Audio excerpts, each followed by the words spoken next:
In the early hours of December 18th, 1994, a chilling incident shook the coastal city of Port Elizabeth, located in South Africa. A young woman was discovered unconscious on a remote, dark road far from the city. She had been brutally assaulted, and her rescuers were shocked to find that despite the severity of her injuries, she was still clinging to life. Without hesitation, they did everything they could to save her. The injured woman, Alison Botha, was rushed to the nearest hospital. The medical team could hardly believe their eyes. Her body had endured so many stab wounds that it seemed unimaginable she could still be alive. But Alison, against all odds, held on.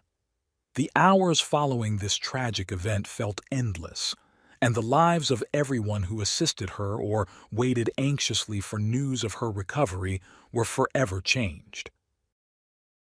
As the police tirelessly searched for the person responsible for such a horrific crime, the doctors witnessed something extraordinary: Alison's remarkable survival. What had happened defied medical explanation. Alison Botha's story soon spread worldwide, becoming known as a true miracle. She herself took on the mission of sharing her tale of survival and resilience, using her voice to transform the pain she had endured into a source of inspiration for thousands. Alison found a new way to live, shaped by the horrific experience she had faced, yet determined to make that experience a beacon of hope for others. This is her story.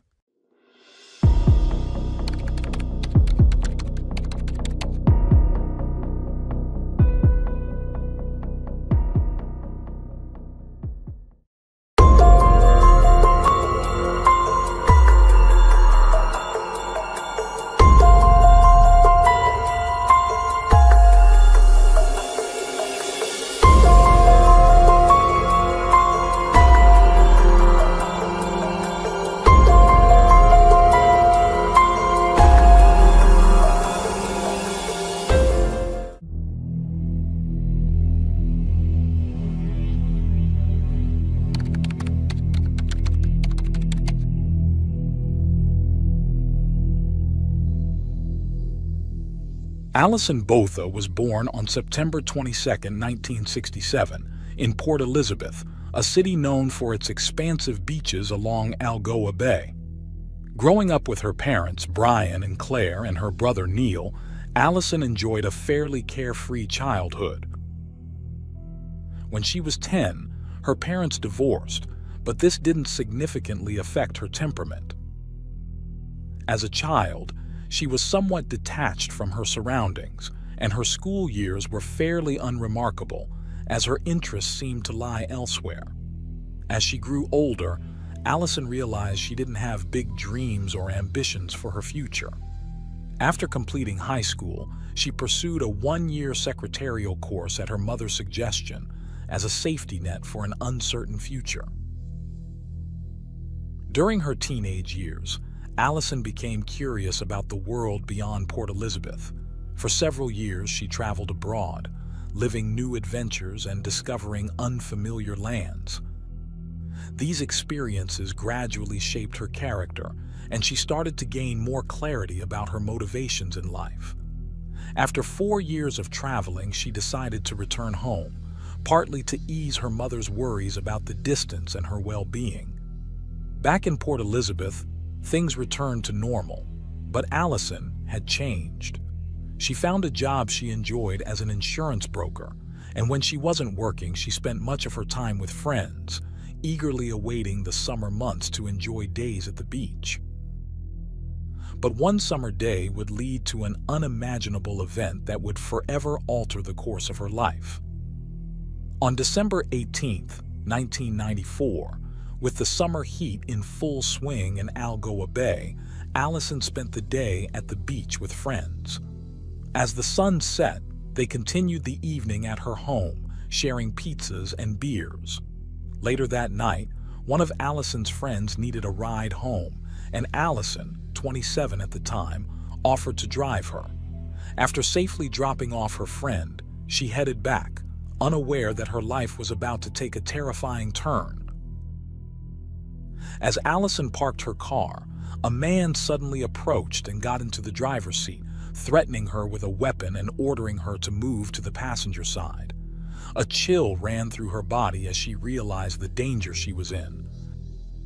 Any attempt to escape seemed futile, and she feared for her life.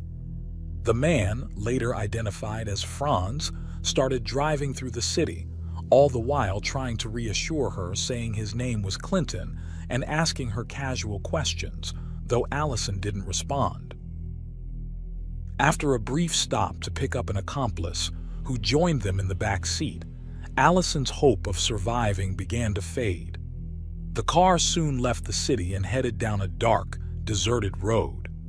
Alison's breath quickened as the vehicle came to a stop. One of the men asked her, "Are you going to fight?"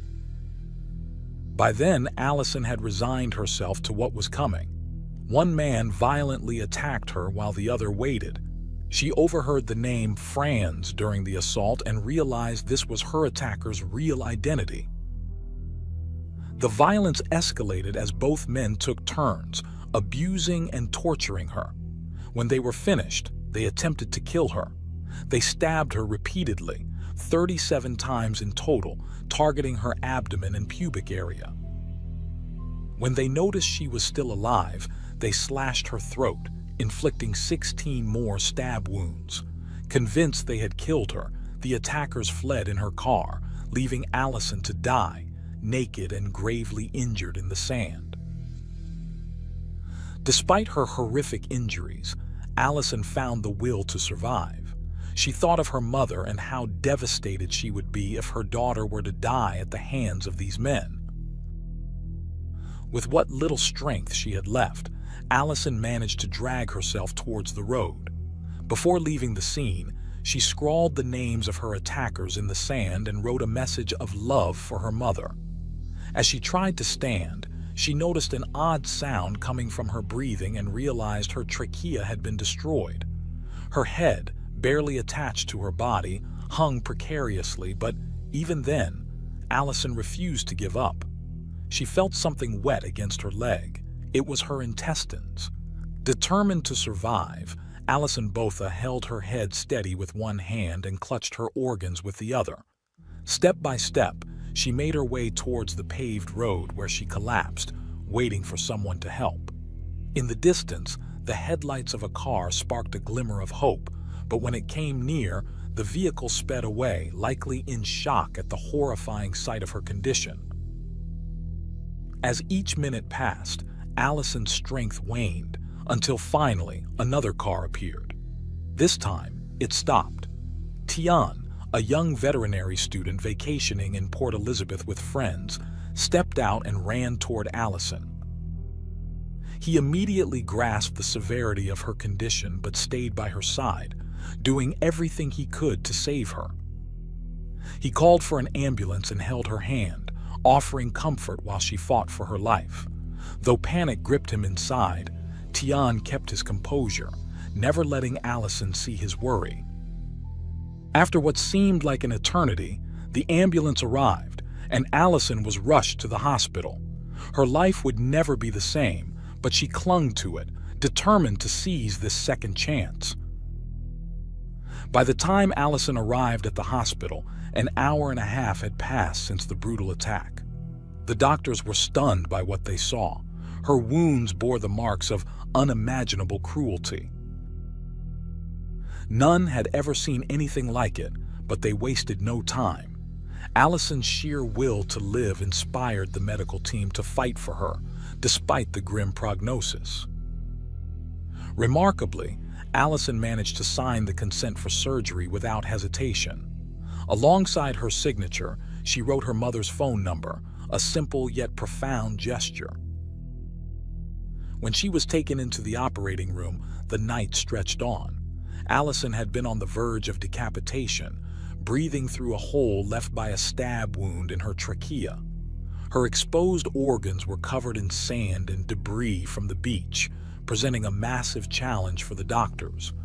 But fortunately, an experienced general surgeon was on call that night. He painstakingly worked through the night, removing every foreign particle and carefully stitching each wound. Miraculously, the knife had missed Alison's major blood vessels. Had they been severed, she would have died within minutes. Her vital organs, though severely damaged, had also escaped the worst, and slowly, her body began to heal. Still, a significant concern loomed over her recovery: the high risk of acute infection. Everyone anxiously awaited the outcome of the surgery. As Alison lay in intensive care, 2 police officers arrived at the hospital. They had a list of suspects and hoped she would be able to identify them. When Alison awoke the next morning, she reviewed a series of photos.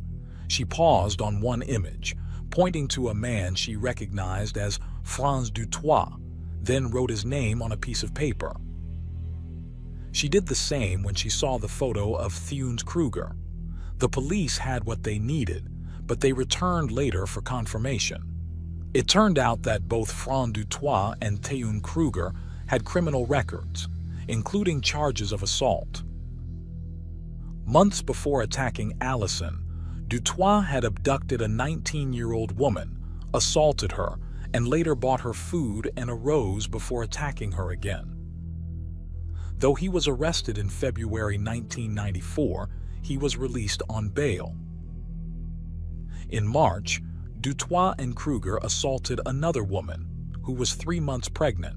After the attack, they let her go. Though they were briefly detained for this crime, they were quickly released with a court date set for January. But instead of complying, the 2 men had far darker intentions. They wanted to kill, and unfortunately, Alison became their next target. Despite the overwhelming evidence, the prosecutor insisted Alison verbally name her attackers for the case to proceed. The doctors were hesitant. Alison was still in critical condition and had a breathing tube in place, making it impossible for her to speak. The risk of removing the tube was high, but Alison, with incredible determination, wrote a note authorizing its removal. Once the tube was taken out, Alison whispered, "Franz Dutoit and Theuns Kruger." Her quiet words carried the weight of undeniable truth, laying bare the failures of the justice system. Finally, there was enough evidence to arrest the men. By 5 a.m. on December 19, 1994, both Dutoit and Kruger were taken into custody, charged with assault and attempted murder. When confronted with the charges, Dutoit expressed confusion, only to be informed that Alison had survived. With no choice but to confess, he handed over the knife used in the attack and returned Alison's blood-stained ring, which he had kept as a souvenir. Kruger also confessed, showing no remorse and even admitting that they had planned another assault, this time intending to throw their victim off a bridge. During the trial, Dutoit tried to lessen his guilt, claiming to be a Satanist possessed by a demon that forced him to commit these acts. But the court saw through his excuses. Both men were convicted of kidnapping, indecent assault, rape, and attempted murder.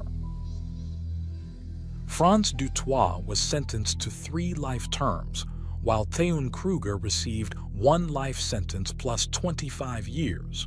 The judge insisted that a note be added to the case file, ensuring they would spend the rest of their lives behind bars. With the threat of Dutoit and Kruger finally neutralized, Alison began the long process of healing. Her will to live was immense, but recovery wasn't easy. After months in the hospital and grueling physical therapy, Alison was devastated to learn she could no longer have children due to the damage to her reproductive organs. Returning home to live with her mother, she found herself sinking into depression. Everyone around her seemed to be moving on, but she felt lost, unsure how to resume her life. In 1995, just a year after the horrific attack, Alison met her partner, Botha. The two bonded over their shared struggles. Tieni had battled depression stemming from unresolved childhood trauma, while Alison was in the midst of her own fight to rebuild her life. The couple married in February 1997, and together they began a new chapter of their lives. In November 2003, they welcomed their first child, a son named Daniel, and in November 2006, their second son, Matthew, was born. Reflecting on motherhood, Alison said, "Being a mother is the most important thing I've ever done. Knowing that life is now about someone else is an incredibly humbling experience." In one of her interviews, Alison shared that one day she hopes to tell her children about her past. She believes it's better they hear her story from her directly, rather than through a book or a television show. However, she plans to wait until they're ready and come to her with questions. Since that moment, and after overcoming the initial shock, Alison has shared her story in over 35 countries. She became one of the first women in South Africa to publicly speak about surviving rape, helping countless others come forward with their own stories. When speaking to other survivors of sexual violence, she often reminds them, "You are not responsible for the actions of others. Life isn't defined by what happens to you, but by how you choose to respond to it." In the years since her attack, Alison has written 2 books.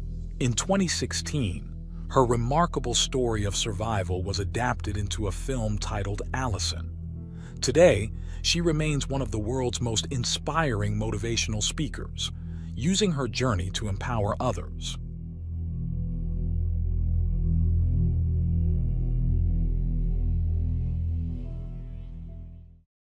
Thanks for tuning in to Unreal True Crime. If you're intrigued by mysteries from around the world, check out our new channel, Latin Crimes, where we dive into the gripping true crime stories of Latin America. Don't miss out. Subscribe now for more thrilling investigations.